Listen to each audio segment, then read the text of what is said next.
Assalamualaikum warahmatullahi wabarakatuh. Perkenalkan, nama saya Alam Syahnur Prasetyo dengan NIM D1A121025. Magang di Balai Benih Induk Hortikultura yang bertempat di Desa Amoito, Kecamatan Ranometo, Kabupaten Konawe Selatan. Pada kesempatan kali ini saya akan mempresentasikan tugas saya dari program magang untuk mata kuliah kesehatan dan keselamatan kerja. Baik, pertama kita akan membahas tentang latar belakang dari pelaksanaan K3. Pelaksanaan dan keselamatan kerja di Balai Benih Induk Hortikultura di Desa Amoito adalah upaya untuk menciptakan lingkungan kerja yang aman dan sehat bagi karyawan dan mahasiswa magang. Meskipun Balai Benih ini berfokus pada produksi benih berkualitas tinggi untuk petani, pelaksanaan K3 di tempat ini menghadapi berbagai tantangan, seperti kurangnya regulasi yang ketat, rendahnya kesadaran karyawan, serta minimnya fasilitas K3. Tujuan dari program K3 ini adalah untuk mengurangi risiko kecelakaan kerja, meningkatkan kesejahteraan karyawan, menjamin kualitas produksi, dan menciptakan budaya kerja yang mengutamakan keselamatan dan kesehatan.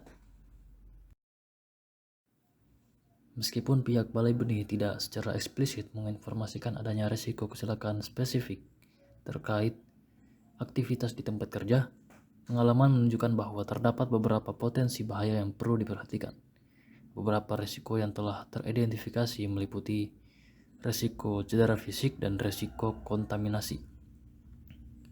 Contoh dari risiko cedera fisik yaitu saat proses okulasi, yaitu penyambungan tunas pada batang tanaman seringkali melibatkan penggunaan pisau cutter.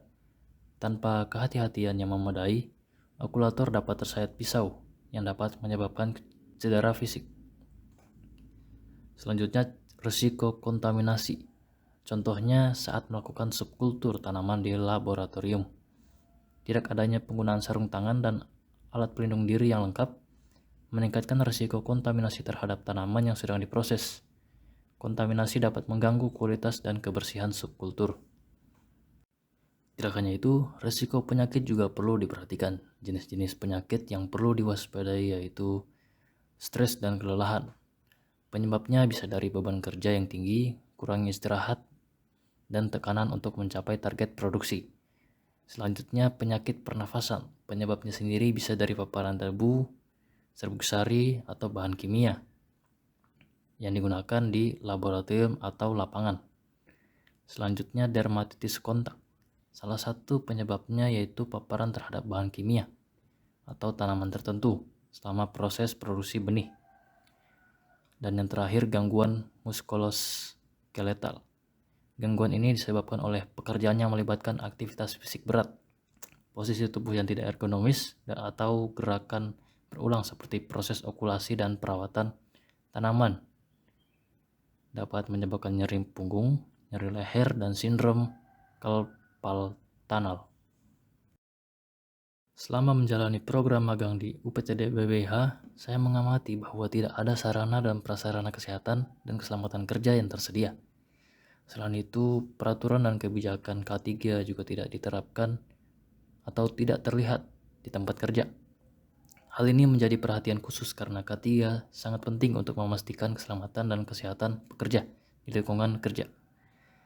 Ketidakhadiran sarana dan prasarana seperti alat pelindung diri, tanda-tanda keselamatan, dan prosedur darurat menimbulkan risiko bagi para pekerja. Tanpa peraturan dan kebijakan yang jelas, pekerja tidak memiliki panduan yang tepat untuk menjaga keselamatan mereka tersendiri dan orang lain di sekitar mereka. Saya berharap bahwa UPTD BBH memperhatikan aspek K3 dengan lebih serius dan segera menerapkan peraturan serta menyediakan sarana dan prasarana yang memadai. Untuk program kerja, kami telah merencanakan beberapa program yang rencananya kami ingin realisasikan. Program-program tersebut antara lain yaitu pengenalan terhadap bahaya dan risiko di tempat kerja, pembuatan poster terkait K3 di lokasi magang, melaksanakan sosialisasi tentang K3 kepada pekerja di lokasi magang, dan penyediaan APD yang sesuai seperti sarung tangan, masker, dan lain-lain. Setelah beberapa waktu magang di Balai Benih, kami telah merealisasikan 2 program kerja, yaitu pemasangan poster K3 dengan persentase peningkatan partisipan karyawan sebesar 40% dan penyediaan APD dengan kepuasan karyawan atas penyediaan APD sebesar 95%. Ada beberapa kelemahan dari pelaksanaan K3 di Balai Benih Induk Hortikultura. Di antaranya yaitu sulitnya mencari waktu untuk menghadirkan seluruh karyawan pada satu waktu karena kepadatan jadwal karyawan. Keterbatasan anggaran juga menjadi kendala untuk penyediaan peralatan K3 dan juga kurangnya kesadaran karyawan untuk menerapkan K3 di tempat kerja. Terlepas dari kendala yang ada, tentu juga ada pendorong terlaksananya K3 di tempat magang. Inisiatif dari karyawan dan mahasiswa untuk saling mengingatkan pentingnya K3 di setiap aktivitas kerja. Kesadaran dari karyawan untuk menyiapkan APD mandiri dari rumah, serta dukungan eksternal untuk menjalin kerjasama dengan pihak lain untuk mengembangkan dan memperbarui program K3. Untuk meningkatkan kesadaran K3, kita perlu edukasi dan informasi yang efektif melalui pembuatan poster yang informatif dan menarik, serta pemasangannya di lokasi yang strategis. Inisiatif lokal seperti pengadaan APD dasar secara bertahap dan pemanfaatan sumber daya lokal untuk alat kebersihan sederhana juga penting. Kesadaran kolektif dan budaya K3 dapat dibangun melalui rapat dan diskusi rutin serta menjadikan manajemen dan pegawai senior sebagai contoh. Kerjasama dengan pihak eksternal seperti kolaborasi dengan institusi pendidikan dan mendapatkan dukungan dari LSM atau komunitas juga sangat bermanfaat. Selain itu, pengembangan kebijakan K3 internal melalui pembuatan SOP sederhana untuk pekerjaan berisiko tinggi serta dokumentasi dan evaluasi insiden kecelakaan kerja adalah langkah esensial. Terima kasih atas perhatiannya. Mohon maaf jika ada salah kata selama presentasi saya. Saya Alam Syanar Prasetyo pamit undur diri. Wassalamualaikum warahmatullahi wabarakatuh.